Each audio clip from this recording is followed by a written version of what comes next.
Hello everyone and welcome to today's class. Today we're gonna see topic 1.7 part 3, which is properties of logarithms. Okay, remember that we already talked a little bit about logarithms, but we didn't do much. Okay, so how am I gonna start this class? Okay, let's remember about what equivalent statements are. For example, let's suppose that this is you, and let's suppose that this is your mom. Okay? Now, whether you say to her the following statement, you are my mom, or whether you say to her the following statement, I am your son or daughter. Each of these statements carry the same information, right? They are completely equivalent. They look different, they have different words and semantics, but the information that they carry is the same. So if I label this as a statement A, and if I label this as a statement B, we say that A is equivalent to B, because both statements carry the same information, even though they look different. Another statement, suppose we have a town in which there is this person, Charlie, and Charlie happens to be the tallest person in town. Okay, so I can make two statements about Charlie. I can say, in town, Charlie is the tallest. Or I can write, in town,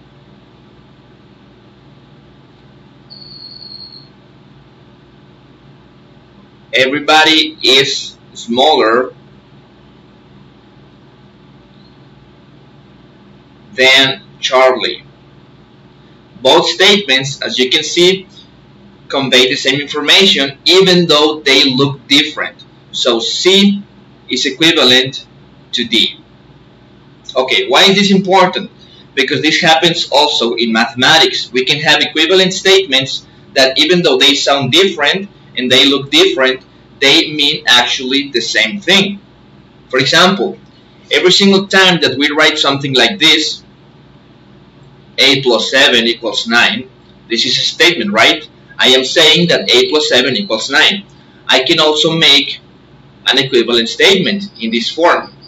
9 minus 7 equals 8. This is another statement that is completely equivalent to this one. Okay? So let's continue with that idea in order to talk about logarithms. Suppose that I give you the following problems. Suppose that the first problem is finding x such that x plus 2 equals 5. How do we solve this problem? Okay, by going to the equivalent statement, which is this, 5 minus 2 equals x. This is the statement which is equivalent to the original problem that allows you to find x. In the same way, what about finding x such that x times 2 equals 6? How do we solve this problem? By going to the equivalent statement. 6 over 2 equals x. This statement, which is equivalent to this, gives you x. Now let's go one more. What about this? X raised to the 2 equals 9. How do we solve this problem? By going to the equivalent statement. The square root of 9 equals x. And this is how we find x. And lastly, the problem that is of interest today, this one, is when I give you the following problem. So if you observe this problem, the number that I want you to find is the base of this exponentiation. But what happens when I give you the following? What about doing this? Find x such that 2 elevated to x equals, let's say, 8. How do we solve this problem? This problem is completely different to this. And this problem is the one that allows us to define the logarithm as the equivalent statement to this statement. We say the following: logarithm base 2 of 8 equals x. That's all that the logarithm means, guys. It's just the equivalent statement to this type of statement. So we say that the logarithm base 2 of 8 is equal to x if 2 raised to the x equals 8, just like this statement says. So more examples about this. For example, if I write logarithm base 2 of 4, what this is the number such that when I raise 2 to this particular number, I get 4. So clearly this number is 2. 2 raised to the 2 equals 4. Next, logarithm base 3 of 9 is the number such that 3 raised to this number gives you 9. So that is obviously 2. Logarithm base 2 of 16 is the number such that 2 raised to this number equals 16. And that would be 4, because 2 raised to the 4 is 16. And every single one of these statements has an equivalent exponential form. In this case, that would be 2 to the 2 equals 4. In this case, it would be 3 to the 2 equals 9. And in this case, it would be 2 to the 4 equals 16. So all the information that is written in this statement is the same as the information written in this statement. Whether you consider this statement simpler than this is just a subjective coincidence, okay? Because you have been working with these statements longer, so they look simpler to you, but they are in fact the same information as this. This statement is completely equivalent to this, and this statement is completely equivalent to this.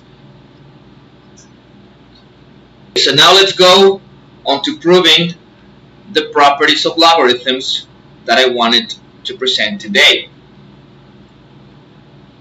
When I say properties, all I mean is laws or facts. Okay, all of these words mean the same, or theorems. All of these things mean the same. They are statements that are true concerning logarithms. We're gonna prove 7 of them, 7 properties. And I'm just gonna, well, no, we're not gonna prove all of them. I'm gonna present 7 properties, and I'm only gonna prove the first 6. And the 7th will be proven as an appendix in a different video, in case you want to see it. The reason for this is that I don't want to lose too much time in the explanations, and the last one is a little trickier. Okay, so let's go into the properties. I'm going to write the property with a specific number, and I want you to write only this statement in the notebook. For example, the first property that we're going to investigate is this one. Logarithm base a of a equals 1. Write it down.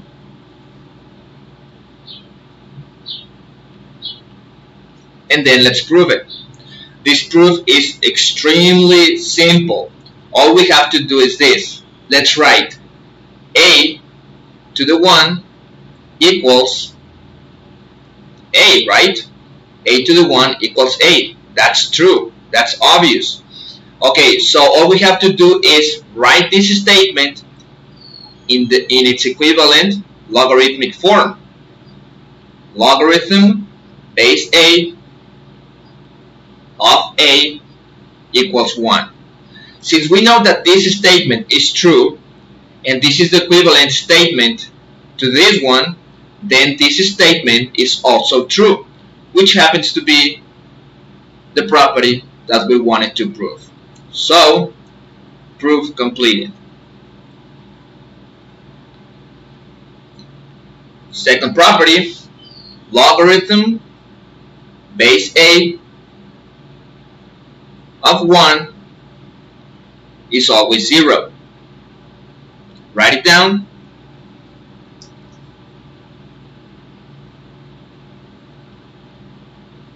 And let's go over the proof. Okay, in this case also the proof is very simple. And all we have to do is remember that any number a raised to the 0 is equal to 1. Do you remember this statement from our topic of exponents? So we know that this statement is true. So all I need to do is write its equivalent logarithmic statement, which is logarithm base a of 1 equals 0. So since this is true, and this is the equivalent statement to the previous one, then this is also true, and the proof is completed.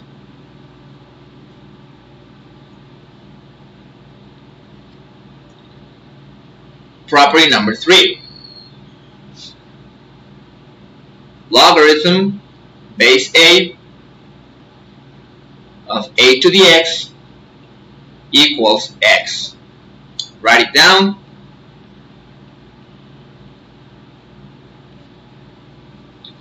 And let's go to the proof. Also extremely simple. All I need to do is this. Write a to the x equals a to the x. This is clearly true because of the law of identity. And all I need to do is write again the equivalent logarithmic statement. I'm raising this number a to the x, and what I get as a result is all of this number, right? So all I need to write is this: logarithm base a of x equals,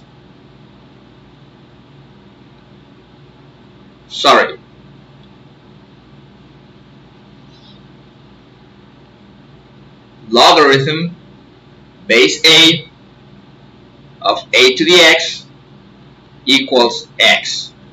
The reason is very simple, because a raised to the x obviously gives you a to the x. So very simple.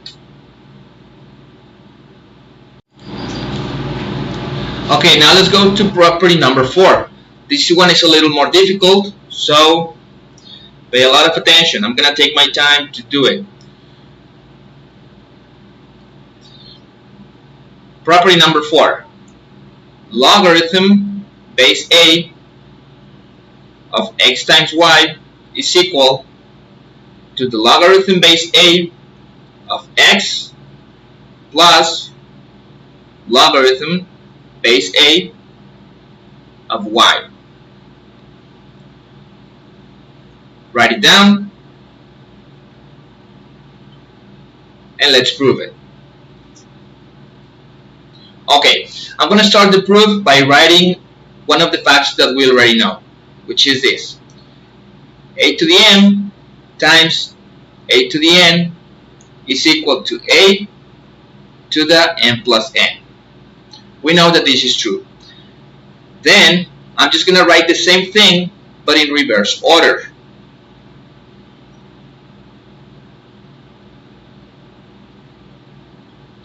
Perfect.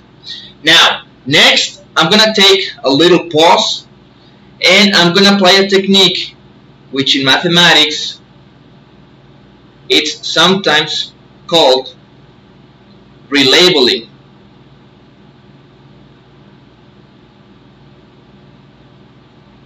And this is a very common technique in mathematics. What I'm gonna do is the following. I'm gonna take this number and this number and I'm gonna give them different names. AM I'm gonna call X. So for us, A to the M is equal to X.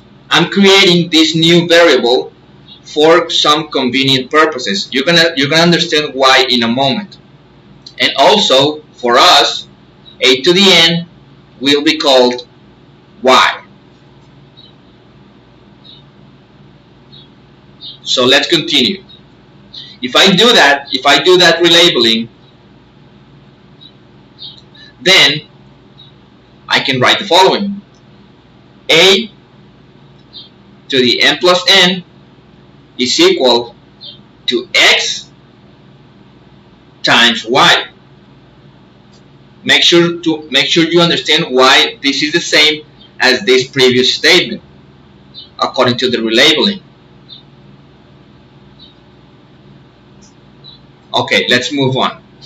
Okay, so now I'm gonna take this statement and I'm gonna write its equivalent logarithmic statement, which is the following. Logarithm base A of X times Y equals n plus n. Again, make sure to understand why this statement is equivalent to this other statement. I'm going to give you some seconds.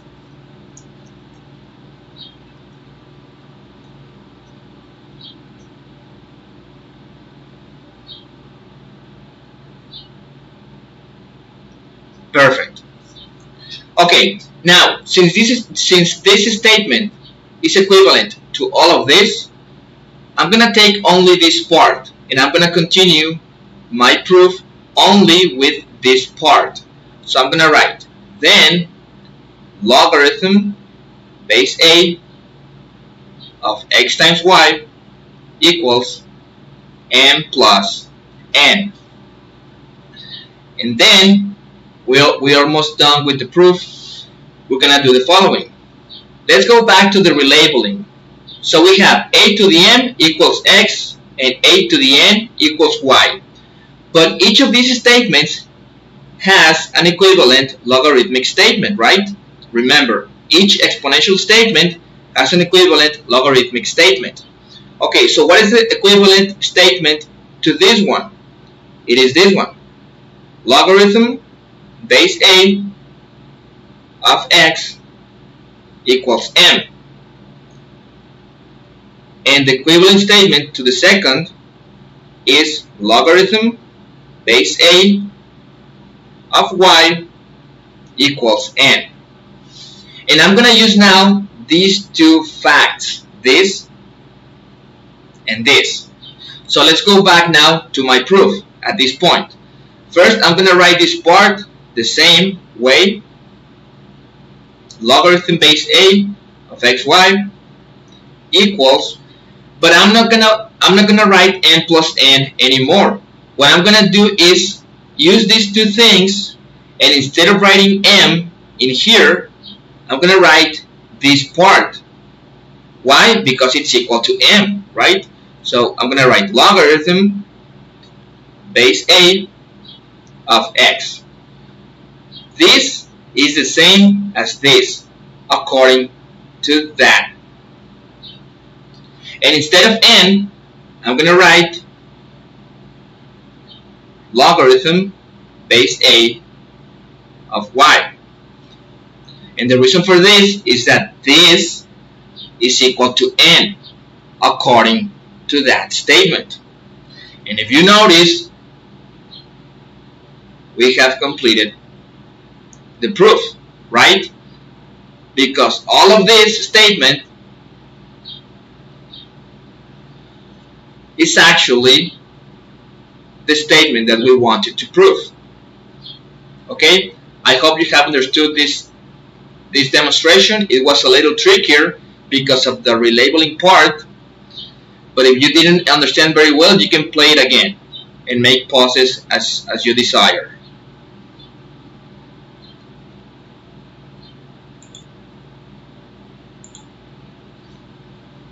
Okay, now let's go to the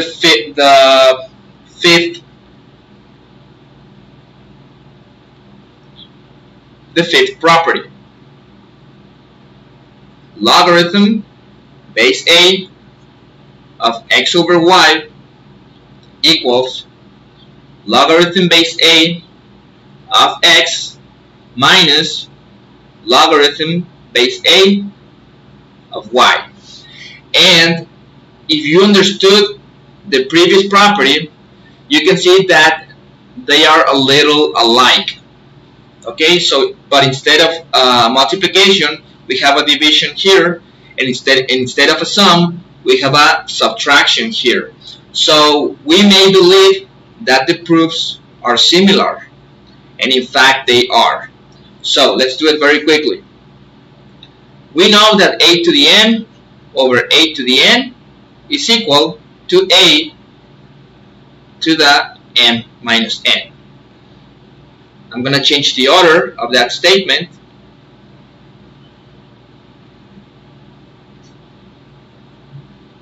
I'm going to relabel. I'm going to say that a to the m is one more time equal to x, and a to the n is y. Then we can continue. Then a to the n minus n is equal to x over y, which has an equivalent logarithmic statement. Logarithm base a of x over y is equal to m minus n. This statement is the same as this. So I'm going to take it, I'm going to take only this part, and I'm going to continue with that part. Logarithm base a of x over y is equal to m minus n. And again, I'm going to go back to the relabeling and write the equivalent logarithmic statements to these two statements.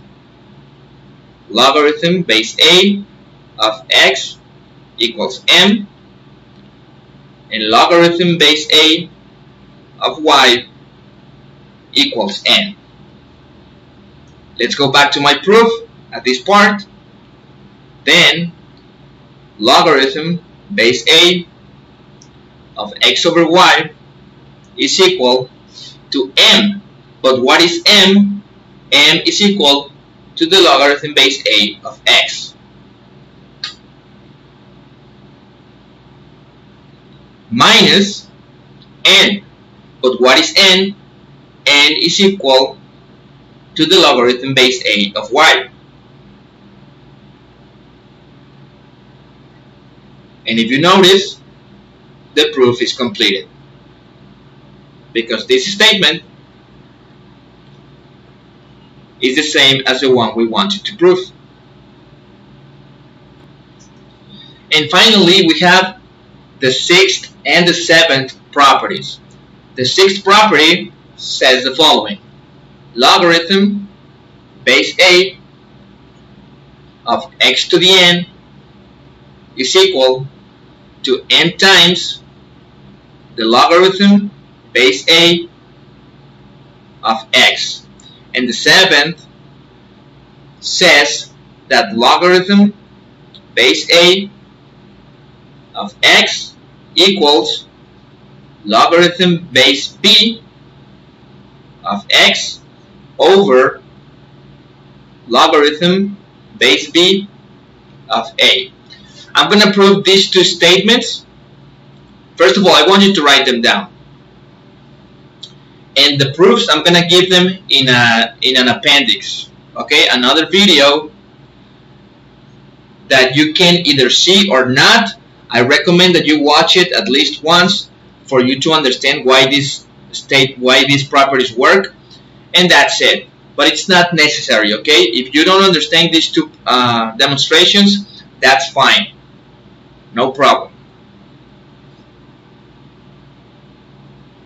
Okay, so let's see a very quick application of these properties. Suppose the following. I give you the problem of finding the logarithm base 2 of 4 times 8. Okay, we want to find that number. The number that 2 raised to such number is equal to 4 times 8. How can we solve this problem? Well, one way to do it is the following. All we have to do is first calculate 4 times 8,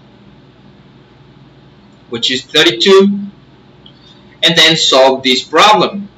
What is a number such that 2 to that number is 32? That's going to be 5, right? 2 to the 5 is 32. Make sure that you understand that.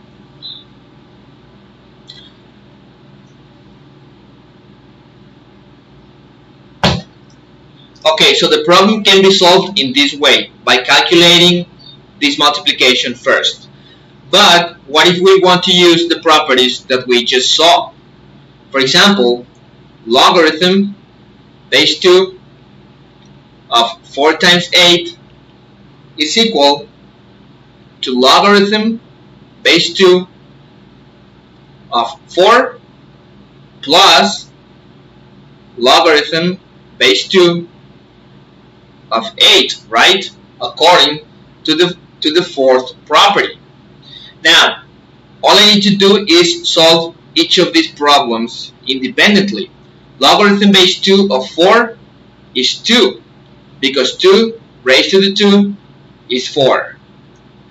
And the logarithm base 2 of 8 is 3, because 2 to the 3 is 8. So as we can see, the logarithm base 2 of 4 times 8 is equal to 2 plus 3, which is equal to 5. So basically we have found the same result that we found in here.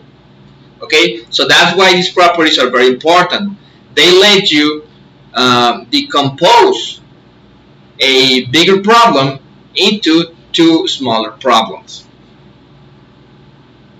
and so on for the rest of the properties.